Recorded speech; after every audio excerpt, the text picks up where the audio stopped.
Le climat, je suis désolé de le dire, mais contrairement à une certaine propagande ou une certaine communication, notamment d'une organisation syndicale, je crois que la violence, elle n'est vraiment pas de notre côté. D'ailleurs, la violence, elle est fermement condamnée dans nos rangs. Ça, il faut le dire, il faut le souligner. Nous sommes la police la plus contrôlée au monde.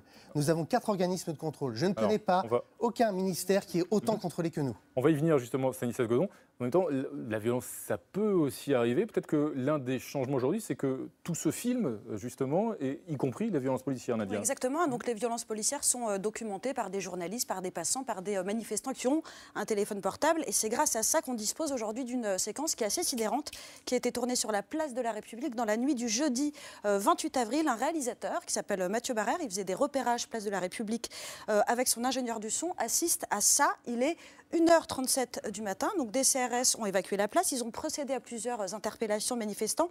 Ces derniers sont menottés, ils ne montrent aucun signe de résistance et on voit très distinctement sur cette vidéo des CRS asséner des coups de poing très violents et des gifles. Et précisons donc qu'il s'agit de manifestants qui ont été frappés après avoir été maîtrisés et c'est exactement ce qui s'est passé à la mi-mars devant le lycée Bergson. Là aussi, on a tous vu les images. La scène a été filmée, un lycéen de 15 ans est arrêté, il est à terre, il est maîtrisé par des policiers et des CRS. L'un d'eux lui dit de se lever, le jeune homme s'exécute et il reçoit un très très violent coup de poing en plein visage. Stanislas Godon, qu'est-ce qui se passe dans la tête d'un policier qui va frapper un manifestant qui a été menotté, qui est donc mis hors d'état de nuire? Qu'est-ce qui se passe dans sa tête? Alors tout d'abord, ce qu'il faut souligner, c'est que la vidéo à laquelle vous faites allusion, la première, le collègue, il est sanctionné puisqu'il y a eu une enquête IGPN, il a été mis en garde à vue, il y a une enquête disciplinaire qui va être mise à son encontre, il va passer devant le conseil de discipline et il y aura une procédure pénale. Ce que je veux dire, c'est dire qu'est-ce qu'il risque concrètement? Qu'est-ce qu'il risque? Ça peut aller jusqu'à la révocation, effectivement. Voilà. D'un point de vue administratif, je parle du côté de la police nationale. Donc c'est la preuve que la violence est aussi du côté de la police. C'est la preuve que quand il y a un manquement, le manquement est sanctionné.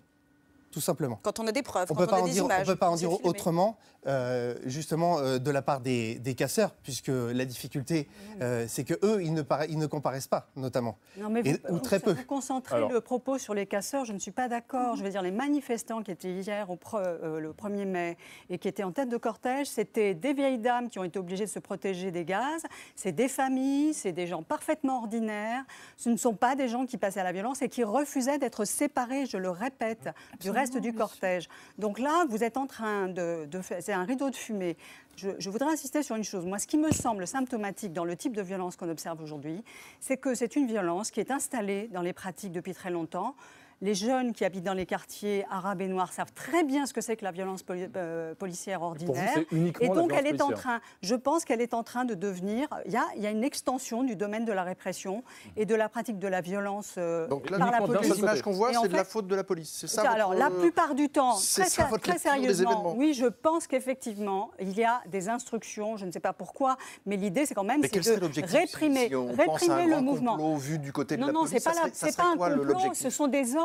C'est une institution, la police a le monopole légitime de la violence et le problème c'est qu'aujourd'hui cette légitimité est mise en cause, y compris par des manifestations et des manifestants les plus ordinaires.